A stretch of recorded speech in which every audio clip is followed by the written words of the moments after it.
Some news that has broken just since we've been on the air this hour to tell you about. The New York Times is reporting on a surge or flurry by the Justice Department directed right at the ex-president and his closest advisors and allies for their roles in the January 6th attack.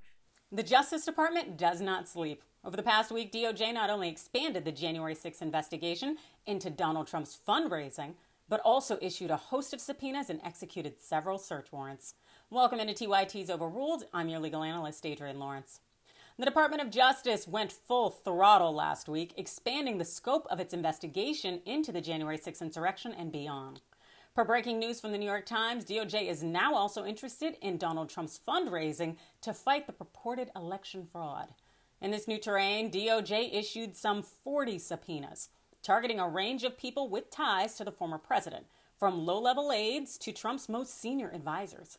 We're also learning that DOJ seized the phones of two of Trump's former top advisors. That's Boris Epshteyn and Mike Roman. Now, this is all separate and apart from the inquiry into Trump hoarding sensitive government documents at his Florida home, Mar-a-Lago. As for the subpoenas, this per the New York Times. The subpoenas seek information in connection with the plan to submit slates of electors pledged to Mr. Trump from swing states that were won by Joseph R. Biden Jr. in the 2020 election. Mr. Trump and his allies promoted the idea that competing slates of electors would justify blocking or delaying certification of Mr. Biden's electoral college victory during a joint session of Congress on January 6, 2021. In a new line of inquiry, some of the subpoenas also seek information into the activities of the Save America Political Action Committee, the main political fundraising conduit for Mr. Trump since he left office. The Times also reports that some of these new subpoenas seek records that were turned over to the House committee investigating January 6th. At present, we definitely know that Dan Scavino has received one of those subpoenas. That's Trump's former social media director. Yeah, he's been one of Trump's closest allies, and he went from working on one of his golf courses to now working in the White House. Well, as you imagine, Scavino is still out here standing for Trump. In addition to issuing subpoenas, DOJ gathered evidence to support its investigation. The Justice Department also executed search warrants to seize electronic devices from people involved in the so-called fake electors effort in swing states, including Mr. Epshteyn, a longtime Trump advisor, and Mr. Roman, a campaign strategist, according to people familiar with the events. Federal agents made the seizures last week, the people said. Much like Mr. Scavino, at least Mr. Epshteyn, too, has been repping for Trump since he left office, pushing this whole election fraud narrative.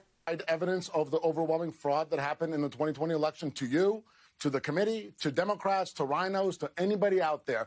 This election was stolen for President Trump. President Trump won the 2020 election.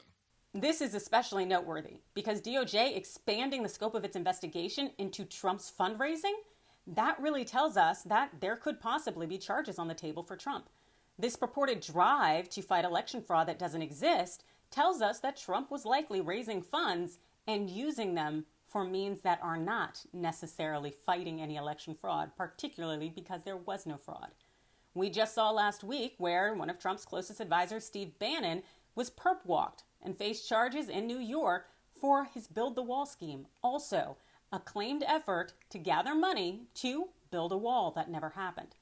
These schemes to get money that is not going to the purpose from which they are marketed is a problem, and it also is a violation of the law. DOJ knows that, and it also knows that tracking money is a lot easier than tracking intent. So I kind of think that this could mean real charges. What do you think?